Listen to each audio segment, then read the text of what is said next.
¿Cómo están? Bueno, tenemos otro encuentro de este Mundial de Qatar 2022 que me interesaba tirar por una cuestión de cariño con los hermanos uruguayos para ver cómo les va a ir con Portugal.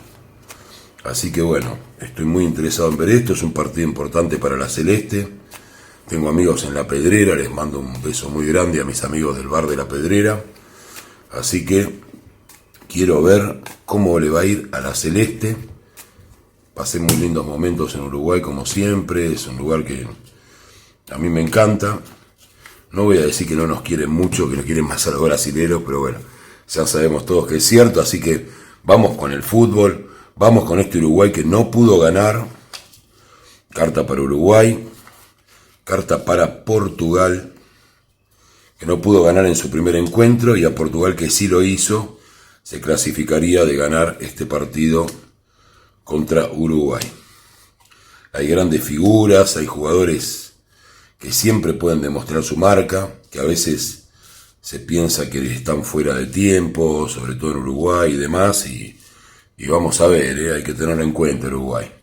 No hay que subestimar, acá es un equipo que siempre tiene una garra y una forma de encarar los partidos interesantísimo Uruguay, así que quiero ver qué va a hacer con este gran equipo de Portugal, a ver si finalmente también Cristiano tiene de una vez por todas un equipo que lo acompañe en su calidad y en su juego. Así que bueno, vamos a ver qué carta identifica a la selección de Uruguay, a la Celeste, en este partido. La carta que lo identifica es la sacerdotisa. La carta que identifica a Portugal es el mago. Bueno, voy a decir algo con respecto a Uruguay. Tal vez no les caiga del todo bien a algunos, pero sé que lo saben en su juego.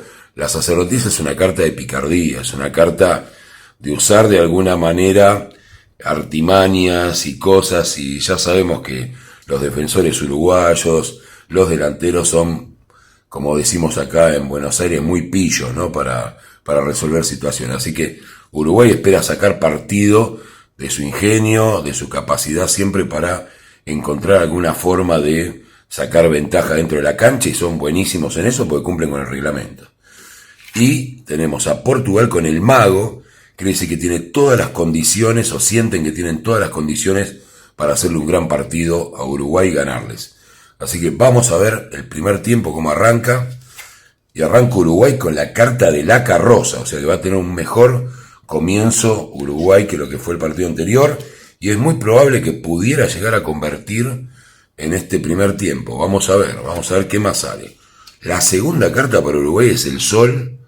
La verdad no estoy sorprendido, bueno, pero Portugal tiene la fuerza, cuidado, Pero hasta ahora las dos cartas del comienzo de Uruguay son muy buenas. Cuidado que ya le ganó en 2018, fue en Rusia. Le ganó 2-1 y lo dejó afuera de la Copa. En este caso no es eliminatoria, pero cuidado porque viene muy bien Uruguay en el primer tiempo. Vamos a ver qué pasa ahora. Uruguay con la justicia